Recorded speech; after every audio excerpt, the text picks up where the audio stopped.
My name is Lance Lewis. I'm currently living in Manchester, Old Trafford, even though that's very, very recent, but I tend to be kind of highly mobile, you could say. Certain periods of my life I'm very mobile, or I'm living abroad, or I'm living here and then I'm abroad again and back. But I'm not consistent when it comes to staying still. All right, welcome, and I just want to ask you a few questions. Okay. So, just tell us a little bit about any of your key memories of growing up. My key memories of growing up, okay, I'm going to go forward for a bit. Like say, I was obviously very successful in sport. I'm a former British, European and world champion in sports which could be considered violent or combative sports. That then we can go back as to key memories of when I was a child, because you'll see as to that why I then moved into combative sport. So key memories of when I was a child would be of my mum, and I would say not the best or not the most positive of treatment, yeah? Going in and out of care. So suddenly from a Caribbean parent environment into going into care in the 60s, which was totally white. If you can imagine now, we're not talking now, we're talking 60s early. So me going into the care system as a young black child meant I was in very white environments, and I suppose my treatment was not the best or not the most positive. So of course that left a lot of scars on me. I prefer to also say it gave me a lot of rage, yeah, from the abusive environments, from what my mum had been through, but also me going in and out of the care system meant then I was a very enraged child. However, that rage, we could say the negative, became an extreme positive because I had some good adults around me as I was growing up. So again, memories would be of the environment I grew up in, which was in Ardwick, Manchester, and Coates, Ardwick, which was a poor white area at the time. So of course, going into school, being on your own meant I got into a lot of fisticuffs. Well, yeah, I could say a lot. It tends to be a lot, but with one child, because after I fought people, because I was like a Tasmanian devil, only very small, so I realized if I try and rip your eyes out, rip your throat out, and all of that, you leave me alone. So I became a Tasmanian devil whenever that, and so I became also a loner in school because, I was the only child of colour, and it meant maybe getting into fights and people left me alone, so I just tended to have be in my own world a lot. What I'd say, I contemplated the universe a lot as a child in the playground and care system and whatnot. So looking back on your adult life, what is the one thing that you would have done differently that would have given you greater satisfaction? I would not have done anything any different because I recognised that the choices I made as a teenager, as a child, led me on a path. That path meant I travelled the planet. It meant I met human beings I would never have normally have met. I met some very wise human beings. So I recognized all my decisions were necessary. Yeah, it's like you train an athlete. You say you want to put them through these processes so at the end they become a very proficient, able performer. You put them through, very specific tactics or specific strategies, activities.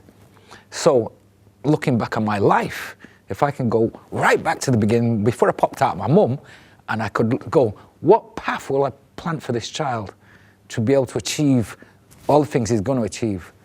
I wouldn't have, I won't change it.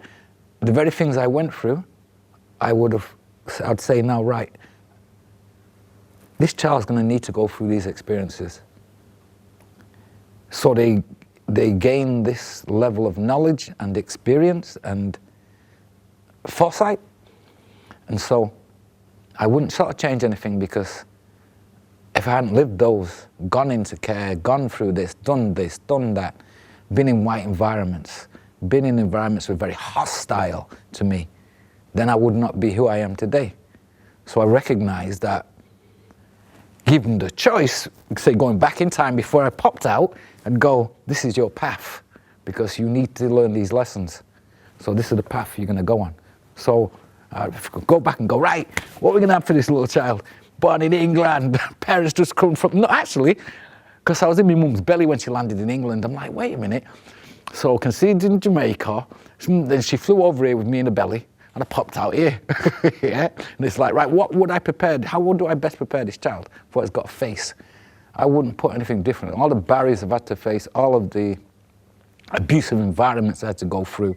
Some of the abusive environments were very abusive, whereby I was almost killed as a child. Yeah, and it wasn't for an adult who saved my life as a little kid. Yeah, so I wouldn't change anything, because that was what I needed to go through to learn particular lessons I had to learn. And it's like, here I am now going, phew, once only. Because I got involved in combat sports, it meant then I had to learn to be with Chinese, white, different groups of the Southeast Asians, because suddenly I'm in this martial arts world when it wasn't fashionable. Yeah, suddenly I'm like, oh, you're China from Hong Kong. Oh, you're China from Malay. You're from Brunei, and you're China. So suddenly, yeah, I'm beginning to learn, and suddenly I'm like, well, you're Turkish. Yo, what do you do there? What happens there? And I'm having so from when I'm young now, from sport, I'm meeting all these people I normally have met. Yeah. And so I'm having to learn to go, oh, wait a minute, okay, let me learn about this, let me learn about that. Let me learn about how you do things. Oh, okay, I get it. So I suppose onto the path of sport meant I moved out, I met lots of different people, yeah, and when I actually studied, I remember studying at Abraham College. There, at that time, I had every person from, I'd say every ethnic or racial group, but there was only one race, human race. Every ethnic group on the planet was there, yeah? And that was also another insight into cultures and getting along. And then you looking at your own going, well, wait a minute. Where are my parents from? Jamaica. But when I was young, they kept saying, Granddad was Indian. So I'm thinking East Indian. But it wasn't until I went to America that I realized, well, it wasn't I realized, on reservations, they would say to me, what tribe you from, what tribe you from? What are you talking about, from England? But they saw the Amerindian in me that I refused to see. So there's another aspect of many of us from the Caribbean, cannibal. Think of the first people that they encountered when they went there. And then they brought the Africans, but they encountered the Amerindians, Native Americans, and they mixed with the Africans and go, well, that's one of my roots from my mum side, yeah? Whereas from my dad's side, we're tracked to Ghana, yeah? Tracked back to Ghana.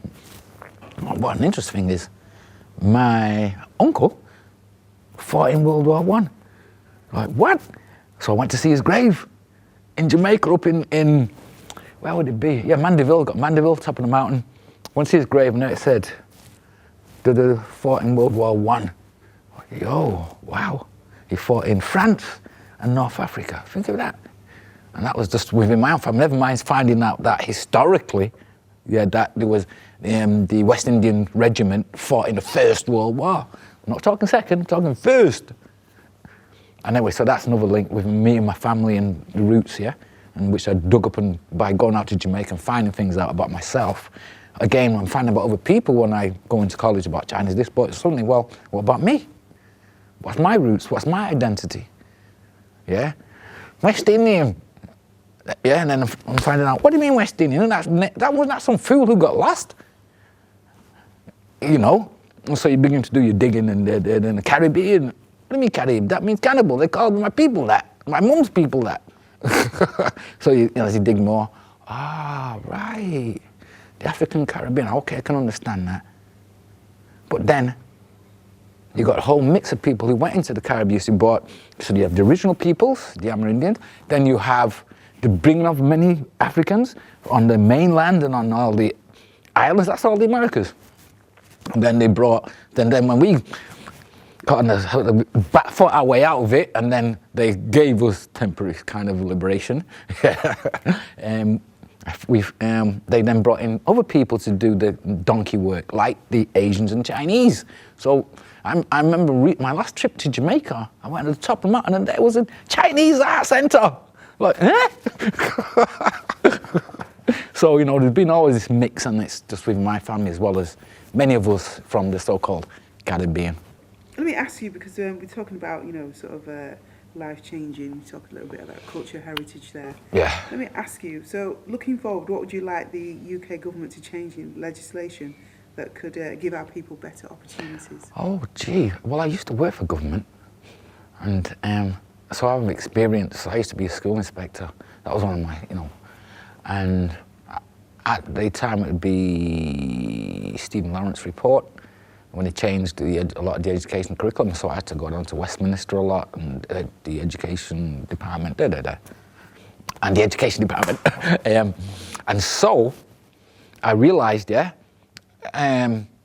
they needed to deal with the curriculum, so our children needed to see themselves reflected back to themselves in a positive manner. So because my position and where I was working, they gave me the go, the kind of right, we don't know, you do. We have the money. We have the power. You're going to change the curriculum. That's what we want you to do, so that you can see children of African descent in the curriculum reflected back to children of African descent in a positive manner. So part of my job was changing the curriculum, because they gave me the power to do it and the resources, and they had the money, the finances, where I work for, to actually do that for the many hundreds of thousands of people they were in charge of in West Yorkshire.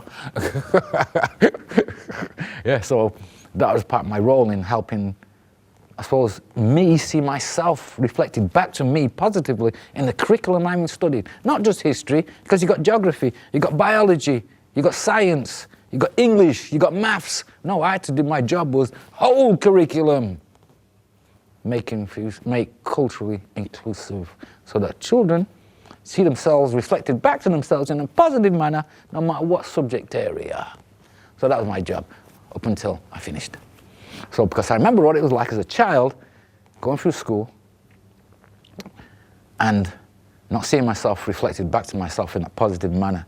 Or if it did, it was negative, yeah? So that always stuck with me about the curriculum. So of course, years later, I'm in a position to actually change it. And because I had the information and knowledge, I could do that, and I had the backing of a very powerful authority, one of the best at the time. So we had the resources, just the whole machinery to change the curriculum and the way it's studied, the way it's done, how it's monitored, how it's evaluated in schools, how you train the teachers. Because remember, if you've got to change the curriculum, that means you're taking the teachers out of school to train them. Well, who's going to hold the kids? The kids will wear local parenters. That means you have to pay a load of money to bring supply teachers in to cover while those teachers are out. And that's complex and costs a lot of stuff. Anyway, where I worked, they had the money to do that, and they did it. Whereby teachers out, being used teachers in to take all the children while we retrain these teachers. Yeah, so I've seen it done, because we've done it where I worked. However, it's like, whether or not that happened around the rest of the country, we know it didn't, but So would you like to see that incorporated in legislation, to have so cultural aspects embedded in all? What I would like to do, because I've been there and I know it, I'd say, I'd like the national curriculum. You go look at best practice, so you go to somewhere like, it was West Yorkshire, Kirklees at the time, how they've done it.